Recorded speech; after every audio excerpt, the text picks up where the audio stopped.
Salam əziz dostlar, əziz pasiyentlər. Bugün sizə cinsi yolla yoluxan xəstəliklərdən danışacağıq və cinsi infeksiyalardan danışacağıq. Cinsi infeksiyalar cinsi xəstəliklər arasında ən önəmli, ən öndə duran yerlərdən birini tutur. Belə ki, sonsuzluğun, cinsi zəifliyin, erkən boşalmanın, cinsi əlaqənin erkən bitməsinin və sidik cinsiyyət yollarının iltihabı xəstəliklərinin əsas səbəblərindən biri cinsi yolla yoluxan xəstəliklərdir və cinsi infeksiyalardır. Cinsi infeksiyaları spesifik və qeyri-spesifik olmaqla bir neçə yerə bölmək olar. Spesifik infeksiyalar cinsi yollara xas olan infeksiyalardır, hansı ki, bunlar ancaq cinsi orqanlarda infeksiyon prosesi törədir və digər orqanları zədələmir. Qeyri-spesifik infeksiyalar bütün bədənin digər orqanlarında infeksiyon xəstəliyi törədə bilər, zədələyə bilər və həmçinin də cinsi orqanlarda infeksiyon prosesi törədə bilər. Ümumiyyətlə, infeksiyaların növlərinə görə cinsi yolla yoluxan xəstəlikləri bir neçə növə qrupa bölmək olar. Bunlara bakterial infeksiyalar, yəni törədicilər bakteriyalardır. İkinci, virus infeksiyaları, yəni törədicilər viruslar olur. Üçüncü, göbələk infeksiyaları, yəni mikoz xəstəlikləri adlanır. Bunlar cinsi yolda, belə deyək, göbələk xəstəlikləri törədir və bunlara kandidozlar adı verirlər. Dördüncü infeksiyalar isə bakteriyalar və viruslar arasında keçid infeksiyalara aid olan hüceyrə daxili parazitlərdir. Bunlar mikoplazma, ureplazma, xlamidiya kimi infeksiyalara aid eləmək olar. Ümumən, infeksiyon proses, yəni mikroorqanizm törətdiyi xəstəliyin yerində görə müxtəlif əlamətlər biruzə verə bilir cinsi yolla yoluxan xəstəliklərdə.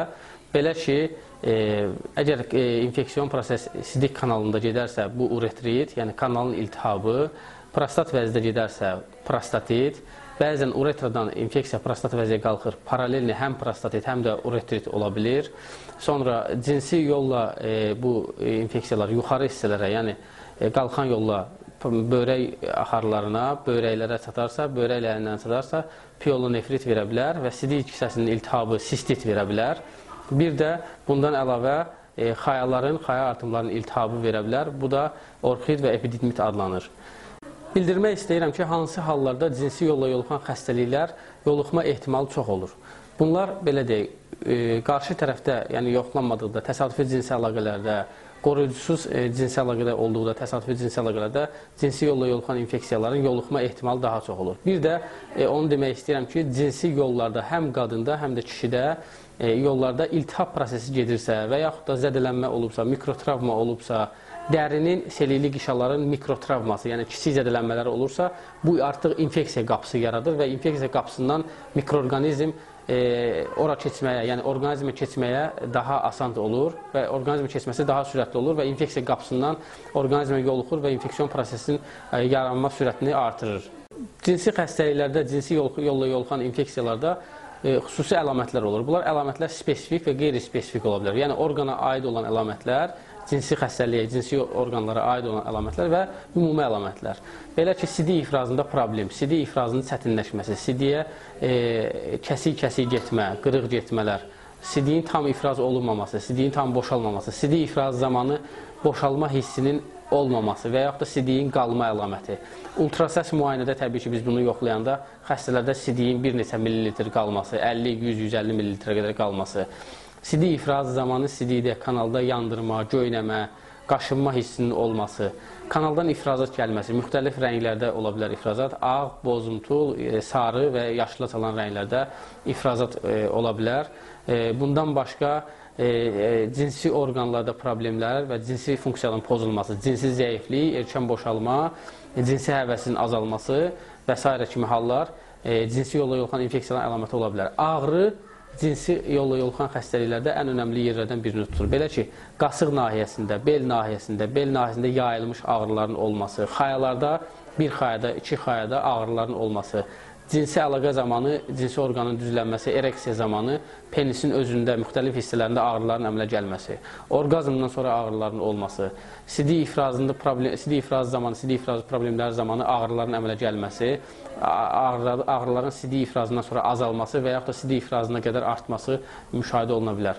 Ağrılar xayalara və xayaların altında aralıq nahiyələrə, hətta anus ətrafına, yəni anus ətrafına irradiasiya eləyə bilər, vura bilər və budun iç tərəflərinə, ayaqlara da müəyyən ağrılar ola bilər.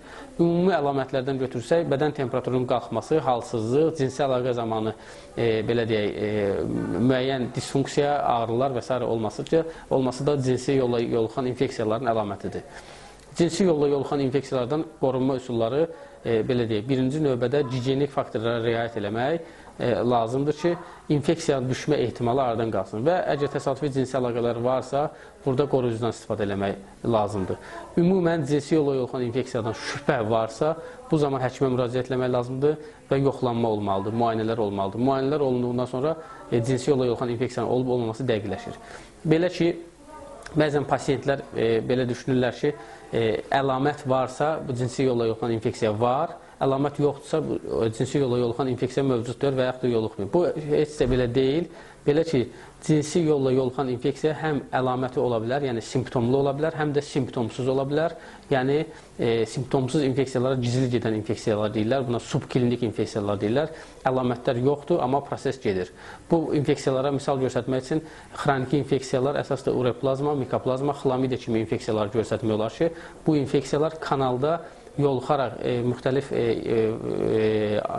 vaxtlarda kanalda iltihab prosesi törədir və iltihab prosesinin zəif olması, orqanizmin immun sisteminin, orqanizmin gücündən asılı olmasına görə iltihab prosesi belə deyək, biruzə, aydın biruzə vermədiyinə görə heç bir əlamət olmur və bu proses gizli gedir. Bir müddətdən sonra pasiyentdə başlayır problemlər, erkən boşalma, cinsi zəiflik, sonsuzluq, sperma hüceyrələrinin aktivliyinin azalması, sperma keyfiyyətinin aşağı düşməsi, sidik ifrazı problemləri və s. kimi hallar baş verir.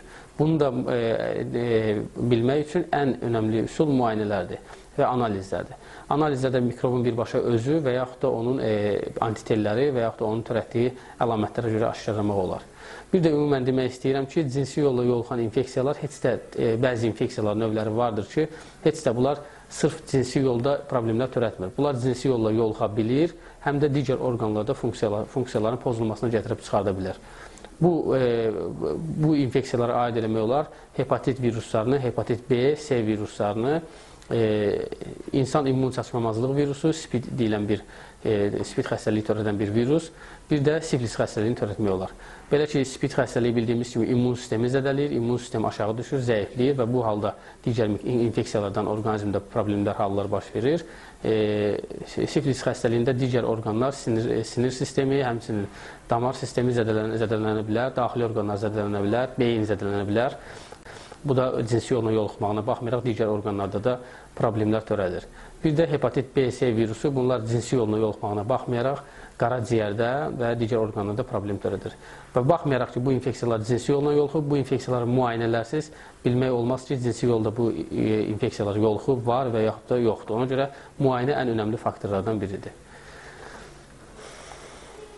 Cinsi yolla yoluxan infeksiyaların müalicəsi ən önəmli məsələdir və ən ciddi məsələdir.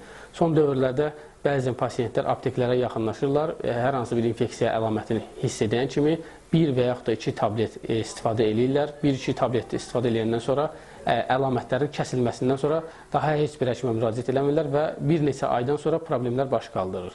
Bu nədir? Bu cinsi infeksiyaların qalıq əlamətidir. Cinsi infeksiyadan sonra mikrobların orqanizmdə törətdiyi xəstəliyin xroniki formaya keçməsidir və xroniki formada yaranan problemin daha ağır fonudur. Yəni, bu problem gizli gedir və uzun müddət gedir. Bu fonda yaranan xəstəlik daha çətin müalicə olunur. Ona görə birinci cinsi yolla yoluxan infeksiyalarda ən önəmli faktor düzgün müalicə aparılmalıdır, düzgün diaqnoz qoyulmalıdır, ondan sonra düzgün müalicə aparılmalıdır. Tam, kompleks şəkildə bütün infeksiyon prosesindən tam uzaqlaşdırılmalıdır pasiyent.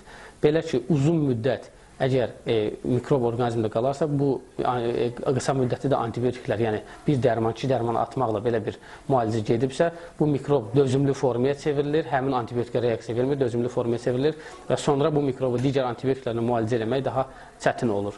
Ona görə də kompleks müalicə aparılmalıdır və antibiotiklərin zərbə dozası deyilən bir doza var. O doza həkim tərəfindən seçilir, həkim tərəfindən qəbul edilməlidir xəstəyə və bu fonda da düzgün müalicə getməlidir.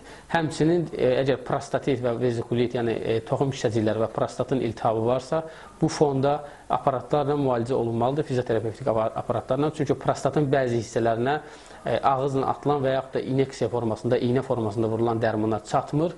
O o səbəbdən də prostata maqnit terapiyası, termoterapiya, vibroterapiya eləyirik ki, toxumaların belə deyək, qan dövranı bərpa olsun və qanla antibiyotiklər orada tez çatsın ki, müalicə effekti daha yüksək alınsın. 80-90% orada konsentrasiya olsun, dərmanlar və müalicə effekti daha yüksək alınsın.